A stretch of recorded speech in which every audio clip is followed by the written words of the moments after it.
আসসালামু আলাইকুম এভরিওয়ান। আজকে নিয়ে এসেছি গ্রাম্য পদ্ধতিতে শাপলা দিয়ে বেলে মাছ রান্না। গ্রামে কিন্তু এভাবে মাছের পাশে হয়তো অল্প কিছু শাক সবজি অথবা শাপলা দিয়ে রান্না করে। আশা করছি রেসিপিটা আপনাদের কাছে ভালো লাগবে।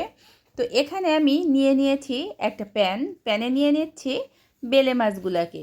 এখানে একটা ছিল বড় সাইজের বেলে মাছ, আরগুলা ছোট। তো বড়টাকে এভাবে ছোট ছোট করে কেটে নিয়েছি। আমি কিন্তু এটা গ্রামে গিয়েছিলাম তখন কিনেছি, তো ওখানে বসে রান্না করিনি, ভাবলাম বাসায় এসে আপনাদের সঙ্গে রেসিপিটা শেয়ার করব। তো এখানে দিয়ে দিলাম পেঁয়াজ বাটা, আর দিচ্ছি জিরা আর রসুন বাটা। এই মশলাগুলো কিন্তু পাটায় বেটে নিয়ে নেওয়া হয়েছে, আপনারা একবারে গ্রাইন্ডারেও দিতে পারেন। তো যাই হোক, এখন এখানে দিচ্ছি পরিমাণ মতো হলুদ, তারপর দিচ্ছি পরিমাণ মতো লবণ, আর এখন দেব তেল। অবশ্যই খেয়াল রাখতে হবে তেলের পরিমাণটা যেন সামান্য একটু বেশি হয়, এতে করে কিন্তু রান্নার টেস্টটা ভালো হয়। তো এখন আমি এটাকে হাতের সাহায্যে খুব ভালোভাবে মেখে নিচ্ছি।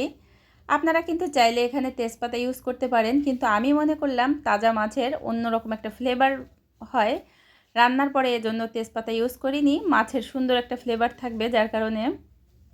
আর অবশ্যই মাছ হোক কিংবা মাংস যদি হাতে মেখে রান্না করা হয় 3-4 মিনিট যাবত খুব ভালোভাবে হাতে মেখে নিতে হয়। আর এখন দিয়ে দিচ্ছি কাঁচামরিচ। তো কাঁচামরিচটা দেওয়ার পরে কিন্তু খুব বেশি সময় মাখবো না, এতে যেন হাতটা না জ্বলে, এই কারণে। আর দিয়ে দিচ্ছি এখন শাপলার পরিমাণটা কিন্তু এখানে খুব বেশি দেওয়া যাবে না, অল্প করেই দিতে হবে।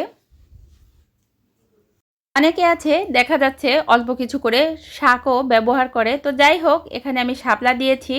আর আপনাদের কাছে বিশেষ একটা রিকোয়েস্ট, যদি আমার এই রেসিপিটা শেষ পর্যন্ত দেখা পরে আপনাদের কাছে ভালো লেগে থাকে তাহলে লাইক কমেন্ট শেয়ার করবেন, এবং যদি বেশি ভালো লেগে থাকে সাবস্ক্রাইব করে বেল আইকনটি চেপে পাশে থাকবেন, এতে করে আমার নতুন নতুন যত রেসিপি আছে দেওয়া মাত্রই পেয়ে যাবেন। তো এই যে এখন এটাকে আমি স্প্যাচুলার সাহায্যে একটু আলতোভাবে বসিয়ে দিলাম, দিয়ে এখন ঢাকনাটা ঢেকে চুলাটা লো মিডিয়ামে দিয়ে অপেক্ষা করব 10 মিনিট। ফিরে আসলাম 10 মিনিট পরে। এই যে দেখতেই পাচ্ছেন শাপলা থেকে যেহেতু পানি বের হয়, তো মোটামুটি একটু পানি বেরিয়েছে, আর এটা কিন্তু অনেকটা হয়ে গেছে। মাছে কিন্তু খুব বেশি জাল লাগে না।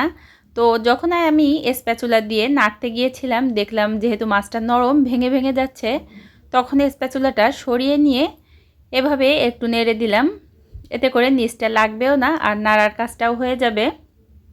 তো এখন ঢেকে দেব আরও 5 থেকে 6 মিনিটের জন্য। তো ফিরে আসলাম 5 থেকে 6 মিনিট পরে। দেখতেই পাচ্ছেন এটা কতটা লোভনীয় হয়েছে। তো ভালো থাকবেন সবাই, আবার নিশ্চয়ই দেখা হবে। আসসালামু আলাইকুম।